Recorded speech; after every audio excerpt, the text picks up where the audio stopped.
Hi guys, good morning. So இன்னைக்கு நம்ம என்ன வீடியோ பார்க்க போகிறோம் அப்படின்னு சொன்னால், கம்மிங் ஏப்ரல் 2025 எப்படி இருக்க போகுது, என்னெல்லாம் நம்மளுக்கு கொண்டு வந்து கொடுக்க போகுது, what is all going to manifest in 2025. So நம்ம என்னெல்லாம் ஆக்ஷன் எடுக்க போகிறோம், நம்ம எதெல்லாம் நடத்திக்க போகிறோம் அப்படிங்கிறது தான் இந்த ரீடிங். ஃபர்ஸ்ட் கார்டு வந்து 7 ஆஃப் பென்டிகல்ஸ்.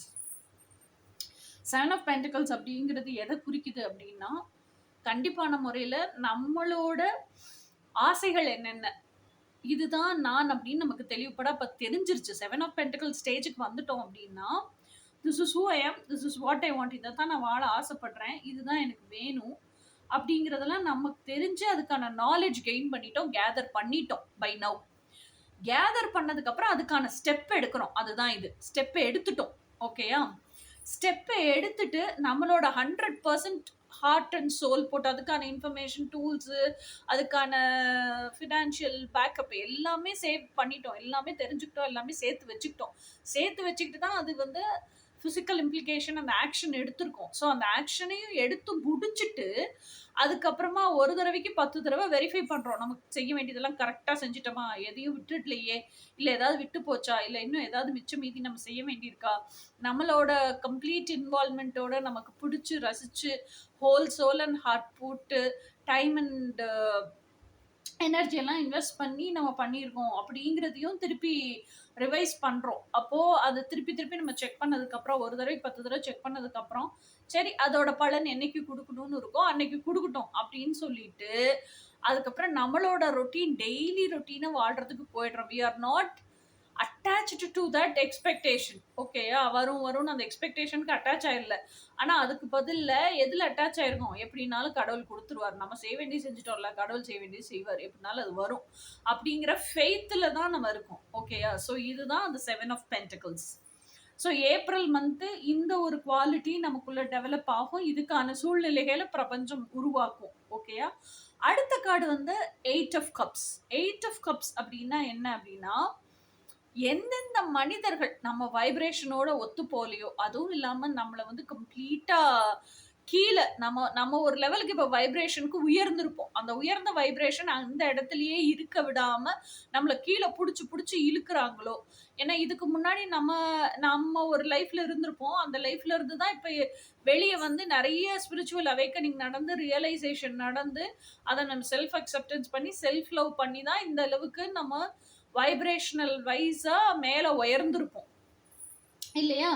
ஸோ அப்போ நம்ம உயர்ந்துட்டோம், ஆனா நம்மளை சார்ந்த ஆட்கள் இன்னும் அதே இதுல தான் வாழ்ந்துட்டு இருக்காங்க, அதே லைஃப் சுச்சுவேஷன்ஸ்ல தான் வாழ்ந்துட்டு இருக்காங்க. ஸோ அவங்க இன்னும் கார்மிக் பேட்டர்ன், டாக்ஸிக் பேட்டர்ன்ல தான் இருப்பாங்க. ஸோ அவங்களுக்கு நம்ம செய்யறதெல்லாம் வந்து என்னமோ வித்தியாசமா தேவையில்லாததை ரொம்ப அலட்டிக்கிற மாதிரி அவங்களுக்கு தோணும். ஸோ அவங்க நம்மளை கீழே புல் டவுன் பண்றதுக்கு தான் நினைப்பாங்க.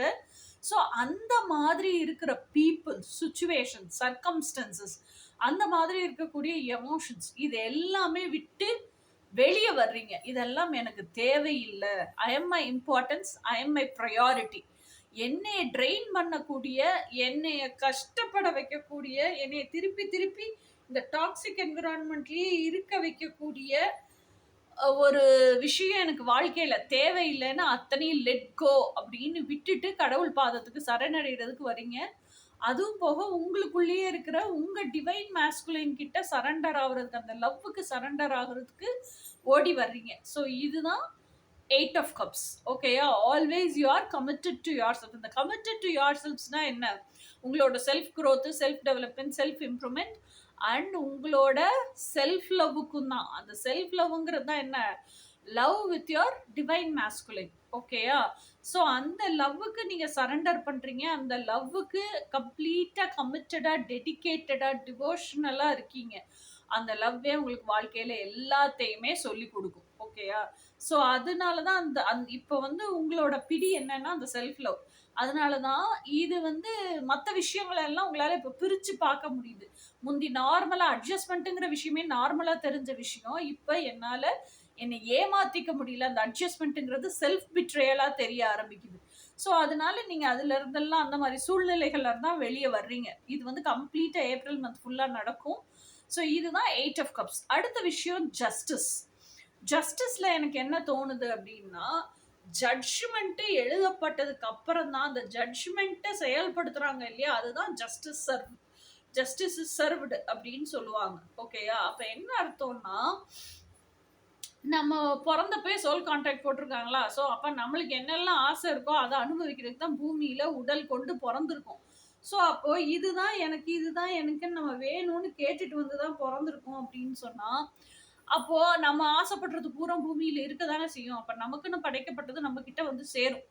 அதுதான் நம்ம கிட்ட வந்து சேருங்கிறது தான் ஜட்ஜ்மெண்ட். அந்த ஜட்ஜ்மெண்ட்டு சர்வ் பண்றது தான் ஜஸ்டிஸ். ஓகேயா? அப்ப அந்த ஜஸ்டிஸ் அடையணும் அப்படின்னா என்ன பண்ணணும்? நமக்கான பொருளை நம்மளை நோக்கி வர்ற அளவுக்கு நம்ம நம்மளை தகுதிப்படுத்திக்கணும். அப்போ அந்த ஜஸ்டிஸ் சர்வ் ஆகணும்னா நம்ம எலிஜிபிளா இருக்கும்போது தான் சர்வ் ஆகும். அப்போ இந்த ஏப்ரல் மந்த்ல அட் எனி காஸ்ட் இந்த சூழ்நிலைகளையும் மனிதர்களையும் கொண்டு பிரபஞ்சம் உங்களை எலிஜிபிள் பண்ணுது. எலிஜிபிள் பண்ணி ஆல்ரெடி இருக்க ஜஸ்டிஸை சர்வ் பண்ணுது. அதான் ஜஸ்டிஸ் சர்வ்டு. அதே மாதிரி இது உண்மைக்காக மட்டும்தான் நிற்கும். உங்களை ஆத்தென்டிக்கா வாழ வைக்கும். எந்த ஒரு சூழ்நிலையிலையும் உங்களுக்கு ஃபேக்கா மாஸ்க் போடவே விடாது. சோஷியல் கண்டிஷனிங்காக அது உள்ள இருந்து உங்களுக்கு காமிச்சுக்கிட்டே தான் இருக்கும். இது சோஷியல் கண்டிஷனிங், இதுக்காக நீ இதை செய்யற, இது உன்னையவே நீ ஏமாத்துற, யாருக்காக ஏமாத்துற, இது எல்லாமே உங்களை உள்ள இருந்தே கேள்வி கேட்டு உங்களை ஆத்தென்டிக்கா வாழ வைக்கும். ஸோ ஸ்வாடுங்கிறது என்ன? Communication as well as truth. So அந்த ட்ரூத், உங்களோட ட்ரூத் என்னவோ அதுக்காக உங்களை நிற்க வைக்கும். இது ஏப்ரல்ல நடக்கும். இன்னொன்று, அந்த தெராசு வச்சிருக்காங்க பாருங்க. அந்த தெராசு எதுக்கு? தெராசு வந்து எல்லாருமே என் முன்னாடி சரிசமம் தான். யாரும் வசதியும் கிடையாது, யாரும் தாழ்ச்சியும் கிடையாது அப்படிங்கிறத குறிக்கிறது தான் அந்த தெராசு. Justice will be served to everybody equally. அடுத்த கார்டு என்ன? Lovers card. ஸோ இந்த லவர்ஸ் கார்டுங்கிறது எனக்கு எப்படி தெரியுதுன்னா, இதுல வந்து ஆப்ஷன்ஸ் இல்லை. யூஸ்வலாக லவ்வர்ஸுங்கிறது ஆப்ஷன்ஸ் அப்படி தான் வரும். ஆனால் இதில் வந்து எனக்கு எப்படி தோணுது அப்படின்னா, இப்போ எப்போ நீங்கள் செல்ஃப் லவ் அப்படிங்கிற விஷயத்தில், இன்னர் ஒர்க் அப்படிங்கிற விஷயத்தில் உங்கள் ஹார்ட் ஸ்பேஸுக்குள்ளே போயிட்டீங்களோ, அப்போ அந்த ஹார்ட் ஸ்பேஸுக்குள்ளே இருக்கிற ட்ரீம் லவ்வர் கூட எட்டர்னல் லவ்வராகவே வாழ ஆரம்பிக்கிறீங்க. ஸோ அந்த லவ்வராக வாழ வாழ தான் உங்களுக்கு அவங்கள பற்றின முழு அவங்களோட எப்படி சொல்றது, எனர்ஜி வைஸ், ஆக்ஷன் வைஸ் அவங்க எப்படி இருக்காங்கன்னே உங்களால ரியலைஸ் பண்ண முடியும். ஸோ இப்போ இந்த ஏப்ரல்ல இருந்து தான் you are starting to go from within inside. உங்க ஹார்ட் ஸ்பேஸுக்குள்ள ஒரு பிசிக்கல், அதாவது பிசிக்கல் ஃபார்மே இல்லாத, உருவம் இல்லாத ஒரு அருவம் இருக்கு, ஒரு எனர்ஜி இருக்கு. அந்த எனர்ஜி தான் என்னை இயக்குது, அந்த எனர்ஜி தான் எனக்கு எல்லாமே ப்ரொவைட் பண்ணுது, அந்த எனர்ஜி தான் எனக்கு ப்ரொடெக்ட் பண்ணுது அப்படின்னு சொல்லிட்டு அந்த எனர்ஜி கூடவே வாழ ஆரம்பிக்கிறீங்க. அந்த எனர்ஜி தான் என்னோட டிவைன் லவ்வர் அப்படிங்கிறதையும் புரிஞ்சுக்கிறீங்க. ஸோ அந்த எனர்ஜி கூடயே அந்த லவ் வைப்ரேஷன்ல, அதுக்காக தான் ஏங்குறீங்க. அந்த லவ் வைப்ரேஷன்லயே இருக்க இருக்க அந்த லவ் உங்களுக்கு கிடைக்குது, ஃபுல்ஃபில்லிங் கிடைக்குது, எமோஷ்னலாக சாட்டிஸ்ஃபை ஆகுறீங்க, ரொம்ப ஹாப்பியாக ஃபீல் ஆகுது. இது எல்லாமே ஏப்ரல் நடக்குது. ஸோ அப்போது அந்த லவ்வரோட, அதாவது உள்ள இருக்க எட்டர்னல் லவ்வரோட ப்ரெசன்ஸில் இருக்க இருக்க யூ ஃபீல் அலைவ். அதாவது நீங்க அவங்களோட பிரசன்ஸ் உணர்றீங்கன்னு நான் சொல்ல வரல. நீங்க அவங்களோட பிரசன்ஸை உணர்றீங்க, ஓகே. அவங்க உங்களுக்குள்ள இருக்கிறாங்கங்கிற விஷயத்தை உணர்ந்து உங்க பிரசன்ஸ அவங்க உணர்றாங்க பாருங்க, உங்க எட்டர்னல் லவர் உணர்றாங்க பாருங்க. That makes you feel alive. இப்பதான் நான் உயிர்ப்பு தன்மையோடயே இருக்கிற மாதிரி இருக்கு, இப்பதான் நான் உயிர்ப்பு தன்மையோடயே வாழ்ற மாதிரி இருக்கு அப்படிங்கிற எண்ணத்தை உங்களுக்கு கொடுக்கறனாலதான் அது அந்த ஃபுல்ஃபில்மெண்ட்டை கொடுக்குது. ஓகேயா? அடுத்த கார்டு வந்து ஹெர்மிட் கார்டு. ஹெர்மிட் கார்டுங்கிறது என்ன? ஹெர்மிட்ங்கிறவர் யாரு? He searching for the star. எங்க இருந்து சர்ச் பண்றாரு அப்படின்னா, அவர் வந்து ஹி கோஸ் இன்டு சால்டிடியூட். அந்த ஸ்டார் யாருன்னா டிவைன் சோர்ஸ். ஓகேயா? ஸோ அப்போ அவர் தனியா இருந்து இருந்து நிறைய லைஃப் லெசன்ஸ் ஆல்ரெடி கத்துக்கிட்டாரு. நிறைய சைக்கலாஜிக்கல் ஃபேக்ட்ஸ் மற்றவங்களை பத்தி கத்துக்கிட்டாரு. ஒவ்வொரு மனிதனும் அவன் சூழ்நிலைக்கு தகுந்த மாதிரி எப்படி ரியாக்ட் பண்ணுவான், எப்படி நடந்துப்பான், எப்படி ரெஸ்பாண்ட் பண்ணுவான், இது எல்லாமே அவர் தெரிஞ்சுட்டாரு. தெளிவு நிலையும் அடைஞ்சிட்டாரு. ஓகேயா? அதனால அவங்களுக்கு தேவையில்லாதப்போ மற்ற மனிதர்களை எப்படி ஒதுக்கி வைப்பாங்க, அந்த மாதிரி இவரையும் ஒதுக்கி வச்சிருக்கும் போது அப்போ அந்த லோன்லினஸ் எப்படி இருக்கும், இதெல்லாமே கத்துக்கிட்டாரு. ஸோ அப்போ அந்த லோன்லினஸ்ல இருந்து இருந்து ஏன் நம்ம தனியா ஒத்தையில இருக்கணும், நானே என் கூட டைம் ஸ்பெண்ட் பண்றேன் அப்படின்னு ஆரம்பிச்சுதான் இந்த செல்ஃப் லவ், செல்ஃப் ஒர்த்து, இந்த செல்ஃப் இம்ப்ரூவ்மெண்ட்டுக்கான விஷயங்கள் ஃபுல்லாமே அவர் கத்துக்கிறாரு. அப்போ அந்த சால்டிடியூட் அவர் கூட அவர் ஸ்பெண்ட் பண்ற டைம் ரொம்ப பிடிச்சிருது, அந்த சால்டிடியூட் ரொம்ப பிடிச்சிருது. அந்த சால்டிடியூட்ல இருக்க இருக்க அவருக்கு வந்து நிறைய உள்ள அந்த பர்னிங் ஃபயர், அந்த என்ன சொல்றது, திஸ் இஸ் ஹூ ஐ ஆம்ங்கிறது முழுசா வெளிச்சனமா பட்டவர்த்தனமா அவருக்கு தெரிஞ்சு போயிடுது, இதுதான் நான் அப்படின்னு சொல்லிட்டு. அப்போ இதுதான் நான் தெரிய தெரிய தெரிய அதை உள்நோக்கிய பயணம் போக போக அந்த ஸ்டாரோட வெளிச்சம் மட்டும்தான் ஆரம்பத்துல தெரியுது. இப்ப அந்த ஸ்டார் எங்க இருக்கு, முழுமையான அந்த ஸ்டாரை பார்க்கணும்னு தான் பயணிச்சிட்டு இருக்கிறாரு உள்ள உள்ள உள்ள. ஸோ அந்த ஸ்டாரும் அவருக்குள்ளதான் இருக்குங்கிறத he'll finally find out. அந்த ஸ்டார் கூடயே போய் வாழ்றதுக்கும் கத்துக்குவாரு. ஸோ இப்ப half the way of the ஜேர்னில இருக்காரு. இது எல்லாமே எப்ப நடக்குது, ஏப்ரல் மந்த்ல, ஏப்ரல் 2025ல இது எல்லாமே அன்ஃபோல்டிங் உங்களுக்கு கண்டிப்பான முறையில நடக்கும். ஓகேயா? அதுல உங்களுக்கு கடவுள் சொல்ற இதெல்லாமே வந்து பிரபஞ்ச நிகழ்வுகள், இது எல்லாமே நடக்கும். இந்த மேரோல இருக்கிறது ஃபுல்லா பிரபஞ்ச நிகழ்வுகள், எப்படினாலும் நடந்தே தீரும். இது எல்லாமே வந்து நீங்க என்ன செய்யணும், ஏப்ரல் மந்த்ல 2025ல நீங்க என்ன செய்யணும் அப்படிங்கிறதுக்கான advice. Two of pentacles, two of பென்டக்கிள்ஸ்னா என்ன, பேலன்சிங் அண்ட் கிரவுண்டிங். ஸோ அப்போ நீங்க வந்து என்ன சொல்றது, எல்லா விஷயத்துலயும் இருக்க டுவாலிட்டி, டுவாலிட்டி தான் அந்த ரெண்டு காயின் வச்சிருக்கீங்க நீங்க கையில.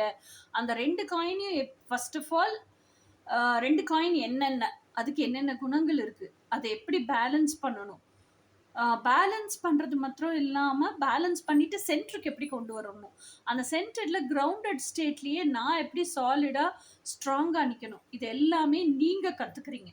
ஓகேயா? ஸோ இது எல்லாமே பிரபஞ்சம் உங்களை கத்துக்க வச்சிரும். இது வந்து டூ ஆஃப் பென்டக்கிள்ஸ். இது எல்லாமே அதுக்கான மனிதர்களை உருவாக்கி கொடுத்து கத்துக்க வைக்குது. இதை வந்து நீங்களே நாலேஜ் கெயின் பண்ணி அதை ப்ராக்டிஸ் பண்ணி கத்துக்கிற மாதிரி கொண்டு வரும். ஓகேயா? அடுத்தது வந்து knight of pentacles. Knight of pentacles அப்படிங்கிறது என்னன்னா, 4 ஹார்ஸ் இருக்கும். ஓகேயா? 4 ஹார்ஸ்ல இந்த ஒரு ஹார்ஸ் மட்டும்தான் நிக்கிற பொசிஷன்லயோ இல்ல ஜஸ்ட் அப்பதான் ஒரு அடி எடுத்து வச்சிருக்க பொசிஷன்லயோ இருக்கும். அப்போ இந்த நைட் ஆஃப் பென்டக்கிள்ஸ் அப்படிங்கிறது என்னன்னா, அவரோட உள் ஸ்டோரி என்ன இருக்கும்னா, நான் ஏன் இந்த அளவுக்கு பேத்தட்டிக்கான ஒரு சுச்சுவேஷனுக்கு வந்துட்டேன், நான் இனி எங்க, அதாவது நான் எக்ஸ்பெக்ட் பண்ண அவுட்புட் எனக்கு கிடைக்கல, வேற ஏதோ ஒரு அவுட்புட் கிடைச்சிருக்கு, அது எனக்கு வேண்டாம். ஸோ அப்ப இன்புட் கொடுக்கறதுல எங்க தவறிட்டேன், எங்க தவறு பண்ணிட்டேன் அப்படின்னு அமைதியா ஒரு இடத்துல உட்காந்து, இந்த ஹார்ஸோட வர்றாங்கல்ல, ஹார்ஸை ஒரு மரத்துல கட்டிட்டு அந்த ஹார்ஸுக்கு கீழே, அந்த மரத்தடிக்கு கீழேயே இவங்களும் உட்காந்து அது யோசிக்கும் போது அவங்க தவறா என்ன இன்புட் கொடுத்தாங்க அப்படிங்கறத கரெக்டா பின் பாயிண்ட் பண்ணி கண்டுபிடிச்சிருவாங்க. ஸோ அதுக்கப்புறமா அந்த இன்புட்டை ரிமூவ் பண்ணிட்டு கரெக்டான இன்புட் என்னவோ அதையும் கொடுக்கறதுக்கு கத்துக்குவாங்க.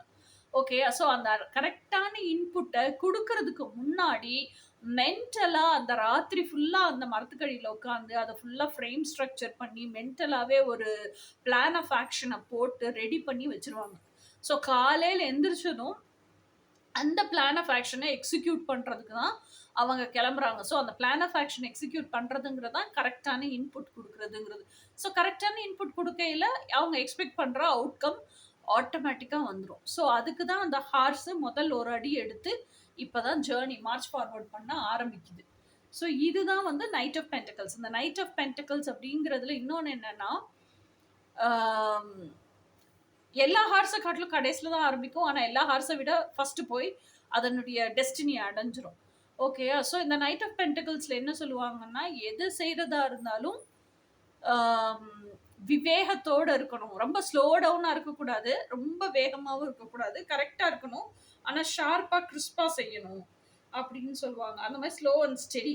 ஸோ அதுதான் நைட் ஆஃப் பென்டக்கிள்ஸ். அதர பதற எதையுமே ஒரு ஹரிபரியில தீர்மானிக்க கூடாது, முடிவெடுக்க கூடாது, இதை செய்ய போறேன் அதை செய்ய போறேன் ட்ரை பண்ணக்கூடாது. கிறிஸ்பா என்ன ஆக்ஷன் நீடடோ அதை கரெக்டா எடுங்க அப்படிங்கிறது தான் நைட் ஆஃப் பென்டக்கிள்ஸ். அடுத்தது 7 ஆஃப் கப்ஸ். 7 ஆஃப் கப்ஸ் அப்படிங்கிறது என்னன்னா, யூ ஹாவ் மெனி சாய்ஸஸ் அப்படிங்கிறதா 7 ஆஃப் கப்ஸ். ஓகே? லைஃப்ல உங்களுக்கு நிறைய சாய்ஸஸ் கொடுக்கப்படும், பிரபஞ்சத்தாலையும் கொடுக்கப்படும். எதுக்காக அப்படின்னா, இப்போ நான் யாருன்னு தெரிஞ்சிட்டீங்க, உங்களுக்கு ட்ரீம் லைஃப் நிறைய இருக்குன்னு தெரிஞ்சிட்டீங்க. ஓகேவா? ட்ரீம் வந்து உங்க ட்ரீம் லைஃப் தான் நீங்க வாழணும்னு ரொம்ப தீர்க்கமா இருக்கீங்க, தீர்மானமா இருக்கீங்க. அதுக்கிடையில அந்த ட்ரீம் லைஃப்லயே நீங்க டிசைன் பண்ணிருக்கீங்கல்ல. ஸோ காலையில எந்திரிச்சதுலேருந்து நைட் வரைக்கும் இதுதான் என்னோட ரொட்டீன். எனக்கு இதத்தான் வாழணும்னு ஆசையா இருக்கு அப்படின்னு நீங்க டிசைன் பண்ணியிருக்கீங்க பாருங்க. அந்த டிசைன் பண்ண லைஃப்ல இல்லாத விஷயங்களையும் சாய்ஸஸா உங்களுக்கு குடுத்தா, நீங்க எத சூஸ் பண்ணுவீங்க? உங்க ட்ரீம் லைஃப்ப சூஸ் பண்ணுவீங்களா? இந்த சாய்ஸ சூஸ் பண்ணுவீங்களான்னு பிரபஞ்சம் உங்கள டெஸ்ட் பண்ணும், செக் பண்ணும். அதுக்காக தான் இந்த 7 ஆஃப் கப்ஸ். ஸோ அப்போ there are lots of choices for you. But still are you strong? நீங்க வந்து உங்க ட்ரீம் லைஃப்ப தான் வாழணுங்கிறதுல ஸ்ட்ராங்கா இருக்கீங்களா? இல்ல எத குடுத்தாலும் நான் வாங்கிப்பேன், அக்செப்ட் பண்ணிப்பேன். எத குடுத்தாலும் நான் வாழுவேன். எதுனாலும் நான் வாங்கி வாங்கி ட்ரை பண்ணி பார்ப்பேங்கிற டைப்பா இருக்கீங்களா? அப்படிங்கிறது எல்லாமே பிரபஞ்சம் டெஸ்ட் பண்ணும். So it's up to you. இப்ப நானா இருந்தேன்னா என் ட்ரீம் லைஃப்ப தவிர எதையுமே சூஸ் பண்ண மாட்டேன். இது என்னுடைய குணம். இதே குணம் எல்லாருக்கும் இருக்கும்னு சொல்ல முடியாதுல்ல. அதனால இது இது இன்ஃபோவா உங்களுக்கு குடுத்துர்றேன். நீங்க சூஸ் பண்ணிக்கங்க. Who you are. நீங்க எத வாழணும்னு ஆசைப்படுவீங்க அப்படிங்கிறத சூஸ் பண்ணிக்கங்க. அது எல்லாமே இந்த ஏப்ரல் 2025ல நடக்கும். ஓகே. அடுத்தது 2 ஆஃப் ஸ்வார்ட்ஸ். ஸோ இப்போ இவ்ளோ ஆப்ஷன்ஸ் குடுத்துருச்சா? இந்த ஆப்ஷன்ஸ் ஃபுல்லா கன்ஃப்யூஷன் வந்துருச்சு. ஐயய்யோ! நிஜமாவே நம்மளுக்கு எத பிடிக்கும்? இதுல இருக்க எத வாழ்ந்தாலும் நம்ம ஹாப்பியா இல்லையே, சாட்டிஸ்ஃபைடா இல்லையே. அப்ப நமக்கானது என்ன? நம்ம சூஸ் பண்ணணுமே. அந்த டிட்டர்மினேஷன்ல இருந்து விலகி, இப்போ கடவுள் குடுத்த எல்லா சாய்ஸ்லயும் வாழ்ந்து, மல்டிபிள் திங்ஸ் இருக்கு இல்லையா? வாழ்ந்து, அந்த லக்ஸரி அண்ட் கம்ஃபர்ட்லயே திளைச்சு போயி, இப்ப நீங்க உங்களுக்குள்ளேயே நீங்க என்ன நெனைக்கிறீங்கன்னா, ஐயய்யோ! ஆக்சுவலா நமக்கு எது நிஜமான சந்தோஷத்த குடுக்கும், நிறைவ குடுக்கும், எமோஷனல் ஃபுல்ஃபில்மெண்ட்ட குடுக்கும். இது எதுவுமே குடுக்கலையே அப்படின்னு இப்ப 2 ஆஃப் ஸ்வார்ட்ஸ் ஸ்டேஜ்க்கு வந்திருக்கீங்க. ஸோ அமைதியா ஒரு பிளேஸ சூஸ் பண்ணி, அந்த பிளேஸ்ல வேற யாருமே உங்கள டிஸ்டர்ப் பண்ணாத அளவுக்கு ஆ என்ன சொல்றது? இன்னர் கான்வர்சேஷன் பேசி, உங்க ஹையர் செல்ஃப்ட்ட பேசி பேசி, உங்க மனசுல இருக்கிறதெல்லாம் உங்க ஹையர் செல்ஃப்ட்ட கொட்டுறீங்க. கொட்டிட்டு கேட்குறீங்க, "நான் இப்ப என்ன பண்றது? நான் எத சூஸ் பண்றது?" அப்படின்னு. அப்போ உங்க ஹையர் செல்ஃப் என்ன பதில் சொல்லுதோ, அத கேட்டு நீங்க சூஸ் பண்ணுவீங்க. எனக்கு தெரிஞ்சு அந்த 2 ஸ்வாட்ல ஒரு sword life according to fate. Okay. இன்னொரு sword life according to destiny. என்னோட dreams. So you are going to choose only your dreams. இப்ப தெளிவுபட, திறன்பட உங்களுக்கு தெரிஞ்சிரும். என்ன ட்ரீமோ அத நோக்கி பயணிக்கிறதுக்கு அத தான் சூஸ் பண்ணுவீங்க. பயணிக்கிறதுக்கு ஆரம்பிப்பீங்க. ஸோ இப்ப நெக்ஸ்ட் கார்டு வந்து வேர்ல்ட் கார்டு. ஸோ அத நோக்கி நீங்க பயணிக்கிறீங்க. இதெல்லாம் நீங்க பண்ணக்கூடிய ஆக்ஷன்ஸ். ஓகே. அப்போ இந்த வேர்ல்ட் கார்டுல என்ன உங்களுக்கு வரும் அப்படின்னு சொன்னா, பயணிக்க பயணிக்க அந்த ஒன் சைக்கிள கம்ப்ளீட் பண்ணிருவீங்க. லைஃப் லெசன்ஸ் எல்லாம் கத்துப்பீங்க. லவ் லெசன்ஸ் எல்லாம் கத்துப்பீங்க. ஸோ நீங்க எப்படி அடுத்தவங்க கிட்ட நடத்தணும், அடுத்தவங்கள எப்படி ட்ரீட் பண்ணணும், நீங்க உங்களையே ட்ரீட் பண்றதுல வச்சு அடுத்தவங்க உங்கள எப்படி ட்ரீட் பண்ணணும், இது எல்லாத்தையுமே நீங்க வந்து கத்துப்பீங்க. ஸோ இப்போ now you have completely finished this cycle. ஏன்னா வேர்ல்ட் கார்டுங்கிறது it's not only completion. It is the start of a new beginning also. So அடுத்த அத்தியாயம், அடுத்த பயணத்த பயணிக்கிறதுக்கும் ரெடி ஆயிருவீங்க. ஸோ ஏப்ரல் மந்த் ஃபுல்லா இது நடக்குது. ஏப்ரல் மந்த்ல நெறைய லைஃப் லெசன்ஸ், லவ் லெசன்ஸ் கத்துக்கிறீங்க. அதுக்கப்புறமா என்னுடைய நெக்ஸ்ட் பயணம் என்ன? நெக்ஸ்ட் இவல்யூஷன் என்ன? சோல் டெவலப்மென்ட் என்ன? அப்படிங்கிறத நோக்கி தான் இருப்பீங்க. அசென்ஷன் பாத்த நோக்கி தான் இருப்பீங்க அப்படிங்கிறதும் இந்த கார்ட்ஸ் மூலியமா தெரியுது. ஸோ அதுக்கு ரெடி ஆயிருவீங்க. ஸோ இதுதான் guys what is coming up in April for you அப்படிங்கிற ரீடிங். இனி நெக்ஸ்ட் அடுத்த ஒரு ரீடிங்ல வந்து நம்ம ஏப்ரல் மாசத்துக்கான ட்வின் ஃப்ளேம் ரீடிங் ஃபர்ஸ்ட் ஹாஃப்க்கு என்னவோ அத பார்ப்போம். அன்டில் தென் பாய்.